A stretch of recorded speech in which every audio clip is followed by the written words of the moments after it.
vou chamar agora o Dr. Disseu Reis da Silva. Ele é nefrologista do Hospital de Clínicas de Porto Alegre, é diretor do Departamento de Diálise da Sociedade Brasileira de Nefrologia, é uma referência em qualidade em diálise, então uma satisfação ter aqui, e vai falar sobre como se estabelecer um roteiro de investigação de episódios de pirogenia e bacteremia e imunidade de diálise, de hemodiálise. Bom dia, pessoal. Na verdade, é um tema bastante comum. Eu vou passar em panorama assim, um assunto, tentando trazer só os conceitos assim, do que seria a investigação usual, né? Então, passando, acho que eu tenho que pegar o... Então, epidemiologia, por que valorizar esse assunto? Na verdade, ele é a segunda causa de mortalidade na população renal crônica, é um motivo relevante de internação, isso a gente está habituado, das variadas formas em que uma bacteremia pode se apresentar e que é fortemente associado, na verdade, a acesso, como todos sabem.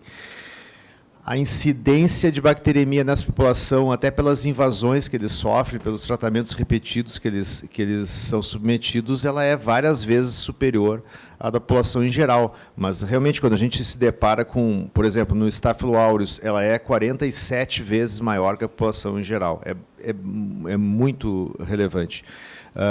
Essa corte dinamarquesa dá conta, ali, por exemplo, de uma taxa de 13,7 para 0,5 por 100 pacientes ano.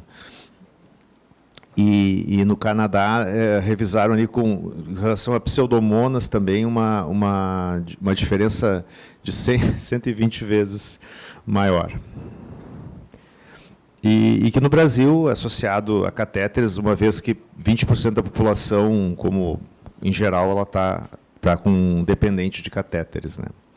Então, na verdade, ao longo do tempo, quanto mais tempo dependente de catéter, como o Rodrigo também mencionou, o risco disso se perpetuar, maior é a taxa com que acontecem infecções de corrente circulatória sanguínea. E elas são recorrentes, então o mesmo paciente pode apresentar mais de uma infecção, como está demonstrado aqui. Então, uma infecção em 56% dos pacientes, mas a gente tem aqui mais ou menos 36 pacientes em que tiveram dois ou três episódios. Então, a gente tem que estar preparado também para a recorrência disso. A contaminação, ela se dá...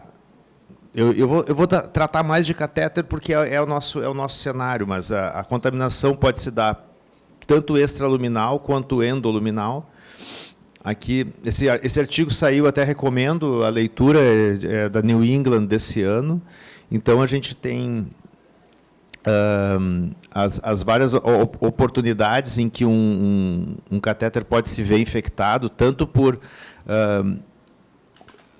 ao lidar com o ósteo, né, no curativo, quando intraluminal, quando se mexe no hub do catéter, quando se contamina através de uma infusão, ou até pela criação de biofilme.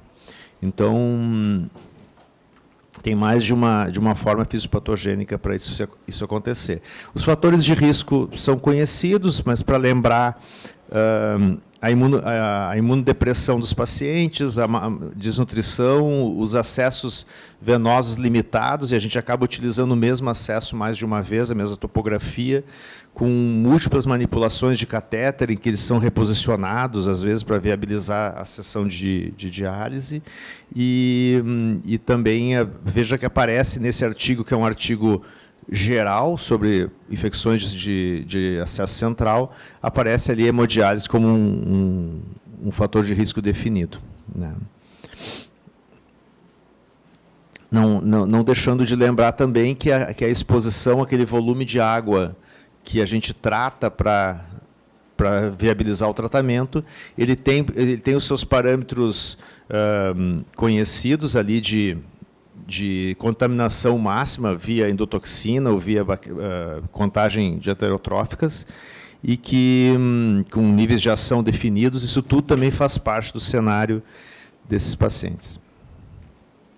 Eu trouxe aqui uma evidência de qual é a microbiota que se encontra nesse cenário é da minha instituição ao longo de 4 anos, e tem aqui, como é em várias outras instituições, os gram-positivos predominam, aqui um pouco de Staphylo aureus e estafilocoagulose negativo, e várias culturas que são negativas, tanto porque o paciente, em geral, recebe antibiótico previamente ao atendimento, né? Recebe na sua clínica, chega na emergência, coleta os culturais, quanto até por limitações técnicas da metodologia de cultura. Então, que pode não isolar ou pelo germe mesmo, que é fastidioso. Mas, então, esse aqui é o nosso achado ao longo de 4 anos. É importante saber a etiologia, até porque a expectativa de cura é diferente. Staphylo aureus é um germe mais difícil de curar e resolver, e também os tempos de tratamento mudam, né?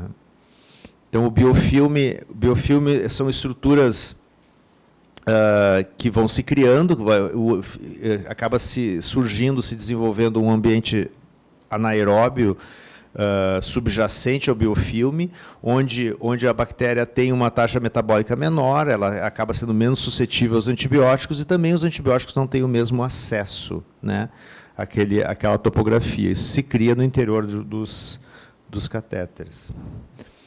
Então, aqui a gente vê se formando assim, a deposição do biofilme e a criação daquele ambiente.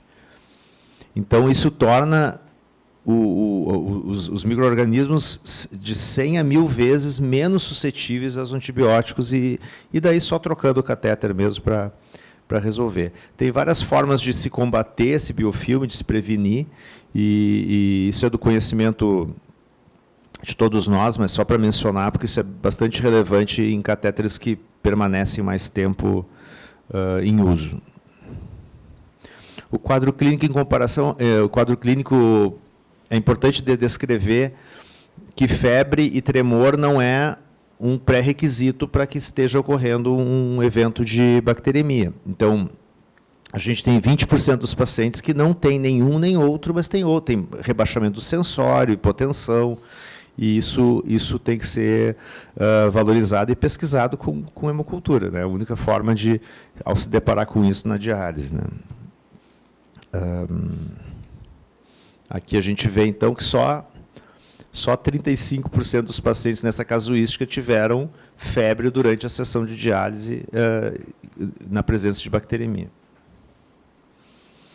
Daí, em se tratando de um catéter, daí a gente tem ali ou uma infecção de ósteo, ou uma infecção do túnel, ou uma bacteremia, efetivamente, com sintoma sistêmico. Disso vai decorrer toda a conduta seguinte. A investigação se dá pela coleta de hemoculturas. As hemoculturas, elas utilizam um determinado volume, que é 10 ml, em geral, no frasco.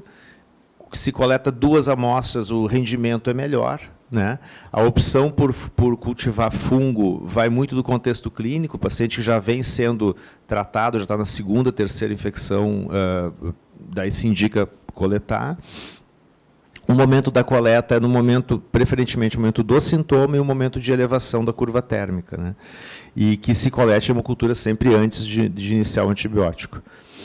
Coletas simultâneas, tanto quanto possível, né? Quando se faz 2, 3, coletar simultaneamente, para tentar aproveitar isso como parâmetro, e fazer antisepsia do hub ali direitinho antes de coletar. Os sítios de coleta é um dado interessante, porque a gente muitas vezes quer a coleta da veia periférica, mas, ao que tudo indica, isso pode ser substituído no contexto de um paciente que está em diálise, durante a sessão de diálise, por uma coleta do sistema.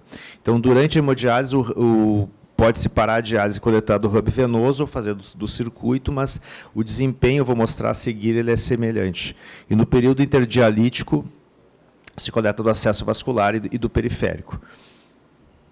Então, aqui, nesse estudo, se coletou simultaneamente de vários pontos e se tentou ver se havia perda do rendimento em coletar, por exemplo, se a gente abandonasse a coleta da veia periférica, do acesso venoso periférico. E a gente percebe ali Essa contagem aqui são as hemoculturas positivas, então conseguiu se isolar aqui, na periférica, conseguiu se isolar na arterial, na venosa, no hub venoso e no circuito de diálise, um rendimento semelhante ali de hemoculturas positivas. Então, durante a diálise, seguramente a gente não perde nada em fazer a coleta do circuito em vez de coletar do periférico, né? Então, essa é a sugestão a partir desse estudo, que é de 2016. Tá? Lembrando que a coleta periférica tem uma taxa de insucesso, né? Então, de 52 tentativas, teve sucesso em 75, sem dificuldade em 58 dessas, mas teve maior contaminação, ou seja, as bactérias isoladas das outras hemoculturas, às vezes, eram diferentes da bactéria isolada do periférico. Tá? O tempo de positividade, que é uma questão que a gente sempre considera, né? Mas, na verdade, tem limitações. Ele foi definido a partir de um estudo de um centro médico dedicado à oncologia, um centro grande, mas que era de acesso central, não de diálise, era um acesso central de infusão. E daí tinha ali o estudo que eles fizeram, que resultou na questão das 2 horas de tempo diferencial. Eles definiram infecções que eram claramente ligadas ao catéter, que eram suspeitas ou que não eram. E eles focaram nas infecções que eram relacionadas, sem dúvida nenhuma, ao catéter e tentaram ver se havia, que tempo de diferença tinha entre a coleta, o isolamento na coleta do catéter e o isolamento na coleta periférica. E daí tem esse número de 120 nesse contexto específico aqui, mas com uma sensibilidade boa, uma especificidade boa. Então, se usa isso em hospital e a gente tenta pegar emprestado, mas a gente tem muita limitação em entender que isso seja do nosso contexto, né? Porque se a gente for aspirar o sangue de uma via de catéter de diálise, a gente vai perceber que pelo calibre a gente vai estar pegando um sangue, parte daquele sangue não tem contato com as paredes ou tem menos contato com as paredes do catéter do que no catéter de infusão. Então, esse é um vazio da literatura, né? Então, o tempo de positividade dos vários germes também foi diferente, mas esse é o estudo, então, é o estudo naquele contexto, né? Motivos para remover prontamente o catéter, que é a ideia de que, frente a uma bacteremia associada a catéter, a gente tem algumas razões para tirar aquele catéter imediatamente. É instabilidade hemodinâmica, infecções metastáticas, tem algumas topografias que são mais vítimas desse fenômeno, e a infecção de sítio de saída ou de túnel, né? Então, daí a gente tem que pensar na necessidade de uma diálise de urgência antes de tirar ou depois de tirar. Isso é muito individual. A recomendação em geral é de que se tire o catéter e se coloque outro. O que se perde nisso é evidente, né, que a colocação de um catéter imediatamente ele aumenta o risco desse segundo catéter se infectar novamente, né? Então, assim, se a gente tiver uma pausa maior entre a retirada de um catéter, início de um antibiótico e implante do seguinte, a chance de recidiva é menor. E há sítios alternativos, é uma outra pergunta que tem que se fazer, se tem sítio alternativo para colocar o catéter num paciente crônico já multimanipulado. Então é isso, é só uma revisão panorâmica. Obrigado. Vou pedir aos palestrantes que sentem, que tomem assento para as perguntas. Eu vou distribuir, porque é mais fácil, quando tem lugar para todo mundo. Primeiro, queria parabenizar a comissão organizadora por colocar um tema livre. Eu acho que é sempre importante, é uma experiência que penso que para... Se a gente pode sentar aqui, eu sento junto. Eu acho que para a própria acadêmica apresentar o trabalho, eu acho que isso é uma experiência muito importante. Como é rapidinho, você quer fazer um comentário sobre o tema livre, rápido, alguma coisa? Não? Não, eu iria na mesma pegada, Marcelo. Acho que é super importante trazer o tema livre. A gente tem visto, às vezes, o tema livre em relação à comissão organizadora. Às vezes cai num momento separado e muita gente acaba não prestigiando, né? Então, acho que isso foi uma iniciativa muito bacana. E queria salientar que a Luana está no 2º ano da faculdade, né? Então, ela fez a sua primeira apresentação, então acho que foi muito bacana para ela também, né? Isso aí. Obrigado, parabéns de novo. Eu vou deixar as perguntas aqui, eu vou levando o microfone e fica mais fácil aqui. Quem quer fazer alguma pergunta? Por favor, você pode se identificar, por favor, e dirigir Márcia, a quem vai fazer a pergunta. Tudo bem? Como vai? Tudo bom. Eu sou Ana Beatriz, eu sou diretora médica da Fresenius. Queria agradecer as apresentações, foram ótimas. Colocar aqui alguns contrapontos em relação à hemodiafiltração. Primeiro, que eu acho que tem dúvida em relação ao consumo de água, né? Isso tem sido muito falado, porque a ecologia hoje está super na moda. Então, dependendo do equipamento, não consome mais água do que uma hemodiálise convencional. Acho que isso é importante colocar. E uma coisa que eu acho que é super importante, que a gente vai ter alguma resposta do Convince. Hoje você mostrou que alguns subgrupos são beneficiados pela questão da mortalidade, mas a gente tem a questão também da experiência do paciente, da qualidade de vida. Eu acho que o próprio Convince deve trazer algumas respostas em relação a isso. E é muito importante para quem não conviveu com nenhum paciente, principalmente aquele que transitou entre hemodiálise e hemodiafiltração, e aquele que não tem nenhuma função renal residual, conversar um pouco com esse paciente. Eu acho que é uma boa experiência para todos os nefrologistas. E o último contraponto que eu queria fazer é que a gente tem certeza que, para alguns subgrupos, pelas evidências que a gente tem hoje, a gente tem melhora da mortalidade, mas a gente não sabe muito bem por quê. Isso é uma outra pergunta que eu acho que a gente precisa pensar. E talvez essa infusão de líquido tenha alguma importância, não só a remoção de moléculas médias. Acho que é uma pergunta ainda para próximos estudos. Obrigada. Obrigado. Vinícius, por favor. Oi, muito obrigado pelos comentários. Sim, eu vou começar por etapas, né? Veja, no próprio Convince, foram vários tipos de máquinas utilizadas, não foi só um tipo, não foi só Fresenius ou qualquer outra, foram vários tipos de capilares utilizados, então é difícil a gente uniformizar a informação. Também no Convince a gente tem 10%, 11% de informação sobre diálise, sobre diurese residual, que é um fator de confusão danado. Então, o que eu acho? Na maioria das máquinas, sim, gastou esse tanto, isso é uma fonte de 2022 agora.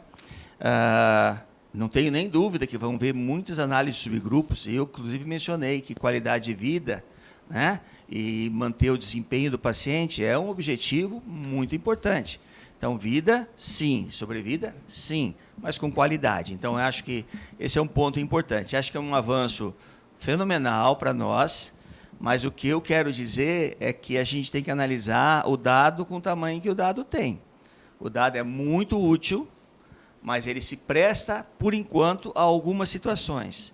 É possível que novas publicações desse grupo, que vão acontecer aos borbulhões, eu acho, né, venham nos tirar uma porção de dúvidas. No momento, eu acho que tem cabimento, serve, mas aquela brincadeirinha que eu fiz, que one size does not fit all, com certeza. Tá bom? Muito obrigado pelos comentários. Outra pergunta, deixa aberto, para outros palestrantes. Doutor Maza. Por favor, Leonardo. Vou aproveitar aqui também, né? A gente, então, é isso que foi comentado sobre hemodiafiltração e HDX também, que percebe-se um benefício, mas a gente não tinha nada ainda mostrando, os últimos trabalhos não eram positivos, né? E, com certeza, se vindo essa comprovação, a gente vai esbarrar no Brasil na questão financeira. Nessa revisão de artigos e tudo mais, a gente tem alguma coisa andando sobre alguma coisa, como falado hoje de manhã também, sobre híbrido de hemodiálise com hemodiafiltração, com HDX, para que a gente possa ter algum benefício de moléculas médias, mas também com uma redução de custos, uma vez por semana, por exemplo? Outra pergunta muito boa. Eu acho que tem estudos pequenos, mas clinical trial eu não cheguei em nenhum. Mas estudos pequenos tem, da Coreia tem, um estudo coreano tem, um estudo do Oriente Médio também, mas, assim, tem um da Coreia que eles estudaram 9 pacientes para observar essa característica. Então, são todos estudos assim, preliminares, tentando traçar a situação. Mas eu acho que Extended Hemodialysis vai ser uma proposta muito grande. Inclusive, tem um artigo japonês que eles usam bastante, hemodiafiltração, que eles falam que a maior parte dos resultados deles foram antes dos capilares, supercapilares, de alto fluxo. né, que eles têm os capilares deles são classificados, não tive tempo de falar, baseado só no clearance de beta-2, até beta-2 microglobulina. Então, a impressão que tem é que eles vão fazer uma mudançazinha para adequar os pacientes. E outra coisa, dialisar paciente japonês é uma coisa, né? E dialisar paciente americano é outra. Os americanos não têm nem autorização para isso. Mas vamos colocar alemães, né? Grandes, é diferente. Acho que tudo isso leva em consideração. Mas não, nunca vi, não vi. Se alguém conhecer, à vontade. Eu só vi estudos bem pequenos para ver a feasibilidade, para ver a possibilidade do método. Alguém mais? Por favor. Ali, ó. Pega o teu microfone ali. Bom dia, obrigada. Sobre aquela membrana, a Expand, tem algum trabalho que ela seria melhor em pacientes com lesão renal aguda? Pelo fato de retirar micro beta-2? Obrigada. Sim, relatos, né? Relatos, só relatos. Sim, que é possível, porque ela vai fazer um clearance melhor, né? Nós sabemos as citocinas, e com certeza ela muda o perfil TH1, TH2, e isso é benéfico. Agora, não tem um estudo grande, bonitão, comparando em forma de clinical trial, tem os estudos retrospectivos. Eu não me fixei muito no agudo, mas eu passei por isso, e a resposta para você é: tem alguns estudos retrospectivos que sugerem que sim. Oi, Vinícius. Só fazer rapidinho um comentário sobre a hemodiálise expandida. A gente pode fazer ela como hemodiálise convencional, mas se a gente pegar esse tipo de filtro e colocar, por exemplo, uma terapia contínua, não pode. Tá? Tecnicamente, a membrana não suporta para fazer uma terapia contínua. Tá? Ela é para ser feita com uma hemodiálise convencional. Pergunta? Oi, Vinícius. No Japão, ele já trata mais com hemodiafiltração de longa data, né? Bastante tempo. Bastante tempo. E eu acho que a maioria dos centros é HDF. Sim. E como é que eles vão fazer agora com esse? Eles estão desenvolvendo esse filtro, esse superfiltro. Esse superfiltro, né, esse filtro que tem, na verdade, quem começou a história foi o Ronco e companhia. O deles são baseados nos filtros diferentes. Inclusive o de alto, o tipo 5, filtra até a albumina, para tentar tirar um pouquinho das proteínas, das toxinas ligadas na albumina. É custo, né? Tá. O país é rico, dá para tocar. Tá, e agora eles vão voltar para a hemodiálise, fazendo esse hemodiálise com esse filtro? Como é que vai ser? A ver. Não sei te dizer. Acho que é a ver. Olha, tá. A resposta melhor que eu tenho é o estudo que vai ter no Reino Unido. Porque esse é um estudo de custo e de eficiência. Né? Tá. Toda vez que tem alguma coisa, o pessoal do Reino Unido não dá bola porque foi escrito e quer saber como funciona para nós. Né? Então, nós vamos ter essa informação. Eu não sei se eles vão voltar, mas quando a gente começa a ler, tem bastante trabalho deles já entrando nessa área. Tá. Outra coisa que eu queria perguntar, por exemplo, você, às vezes, tem condições de fazer a HDF em paciente que é cardiopata, por exemplo, insuficiência cardíaca, grau elevado, você consegue fazer hemodiafiltração diária que você consegue realizar o procedimento. Então, talvez você coloque pacientes de maior risco nesse tratamento também. Isso aumentaria a mortalidade em relação ao HDF, porque tem pacientes que talvez você não conseguisse fazer hemodiálise. Nesses estudos clinical trial, não, né? Porque eles são aleatorizados para todas essas características. A aleatorização é feita em bloco, certo. Então as características não tive tempo de mostrar, mas possibilidade de doença cardiovascular prévia era semelhante entre os dois grupos. E nos outros que eu apresentei também são semelhantes, exceto naquele pequenininho que tem poucos pacientes. Então, assim, dilui, vamos dizer assim, você aleatorizar o estudo, você dá diferença para as variáveis de interesse se distribuírem de maneira mais simétrica entre os dois e evitar essa situação. Mas, com certeza, você está falando uma coisa certa. Vai ter uma população que se beneficia muito desse tratamento. Tem mais tempo em diálise, né? Quanto mais tempo você permanecer em diálise. Sim, com certeza. Vai ter. Agora, nos clinical trials, isso é uma das variáveis que eles primeiro aleatorizam. Então, fica por bloco, e isso é aleatorizado por bloco. Então, essa possibilidade não acontece. Ok, obrigado. Só para um último comentário, acho que em relação ao HDF, o Convince ele foi baseado para você atingir um volume convectivo de 23 litros. Mas lembrar que 23 litros, às vezes, é muito para um paciente de 50, 60 quilos e pouco para um paciente que tem 100 quilos. Esse número chegou após juntar todos os estudos, o turco, o catalão, o contraste, e ver que os pacientes só tinham melhora da sobrevida quando atingiam esses 23 litros convectivos. O estudo do Reino Unido, a resposta é um desenho diferente. Ele vai ser baseado em 21 e, a depender da área de superfície, é que ele vai adequar esse volume convectivo. Então, realmente, a resposta talvez seja melhor nesse estudo que a gente dizer que para todo mundo vai ter que ser 23 litros. Mais alguma pergunta? Doutora Michele. Bom dia, eu sou a Michele, responsável técnica da Unirim, que é uma clínica que faz parte do grupo do Instituto do Rim do Paraná. Atualmente, nós temos da Unirim 22 pacientes fazendo HDF, e isso já há 1 ano e meio. E eu achei extremamente interessante o que você falou agora, Rodrigo, né? Em relação à questão do volume de substituição. Então, no último mês, eu tive especificamente 2 pacientes, uma que acabou de migrar para a HDF. Ela entra na máquina, meia hora depois, ela começa a fazer náuseas. Então, talvez, realmente, a potência dialítica e o volume, o cálculo que eu faço é em cima do volume de substituição de 23. Não sei se essa seria a causa dessas náuseas, assim, a potência dialítica, o volume muito alto. E um paciente que, inacreditavelmente, na segunda sessão de HDF, fez infarto agudo na máquina, na minha frente. Às vezes individualizar, às vezes cada situação clínica é difícil, extremamente né? interessante. Fazer essa relação de associação, acho que é um pouco mais complicado, né? Alargou os horizontes. Eu sou fã de HDF, mas realmente isso tem que ser muito bem analisado, individualizado. Bom, mais alguma pergunta?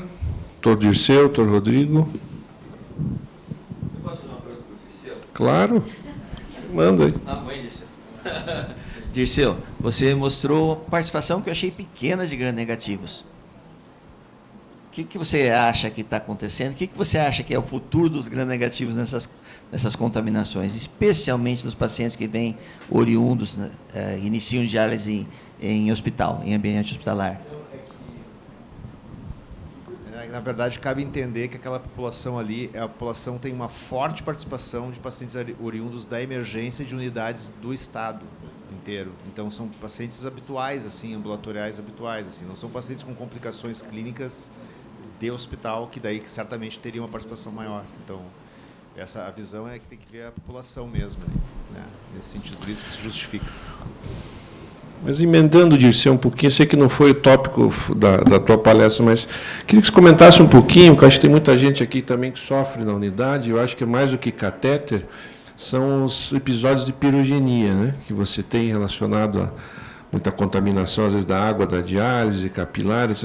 Como é que a visão disso atualmente está, quando se depara em uma situação dessa? Bom, os tratamentos de água, falar nesse aqui. Dizem. Naturalmente, os tratamentos de água, eles dizem respeito à qualidade de água da região, né? Que tem que ser adaptados, assim. A gente tem situações diferentes, assim, dos mananciais. Então, na verdade, a gente teve episódios de pirogenia associados à água, relacionados a componentes diferentes do tratamento de água que tiveram problema. E daí, não sei se a tua ideia seria como é que se dá a investigação. A investigação se dá pela coleta coleta de exames dos pacientes afetados. Em geral, vão ser vários pacientes afetados, quando é uma questão mais estrutural, né? Então, se coleta e tem, em geral, a participação de germes mais prototípicos dessa situação, assim, que são a contaminação de água. As investigações vão depender, claro, dos controles, da monitorização do sistema de tratamento de água que a unidade tem. Assim, a gente teve, no estado do Rio Grande do Sul, a gente teve recentemente alguns ciclos de aprendizado em função de unidades, por exemplo, que tiveram problema com cloro, né? Que daí houve um vazamento entre uma etapa e outra do tratamento de água, isso demorou a conseguir reconhecer, mas toda a comunidade, na verdade, participou assim com uma apreensão, né, para essa situação. Houve problemas também relacionados à falta de cloro, né, mas daí é um outro tipo de abordagem, mas realmente é uma investigação que vai levar em consideração esses blocos de alteração, né. Então, não sei se eu te respondi, mas é isso.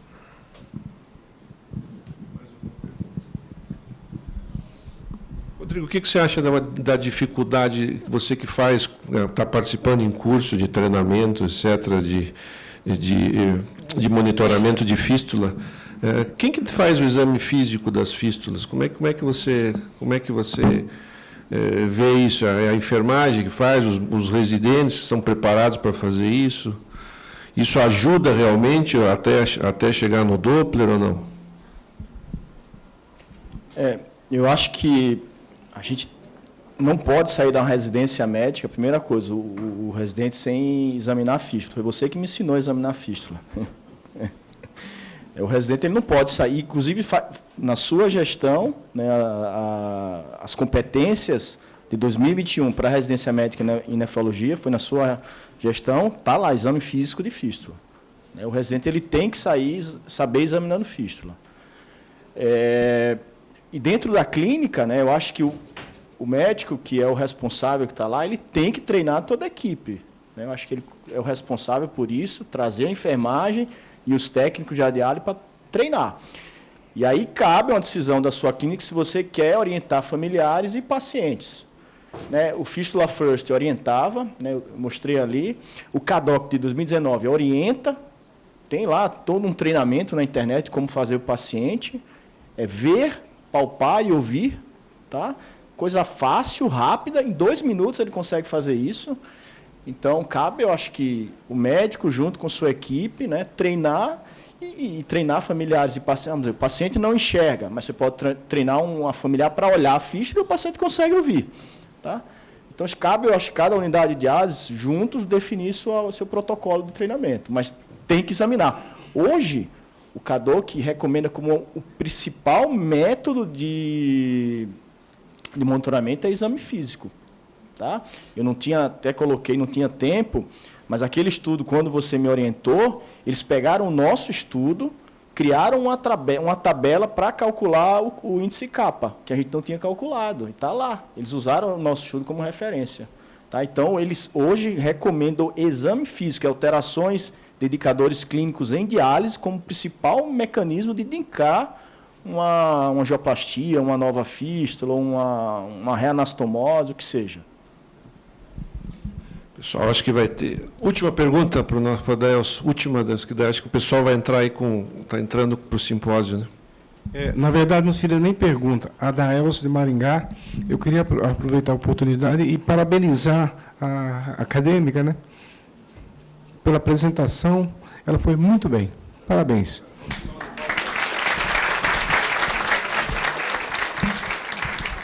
Então, acho que é isso, gente. Eu agradeço para todos os participantes. Foi excelente a mesa, tenho certeza que atingiu seus objetivos. E agora convido a todos que queiram participar do simpósio que vai acontecer nessa sala aqui. Muito obrigado.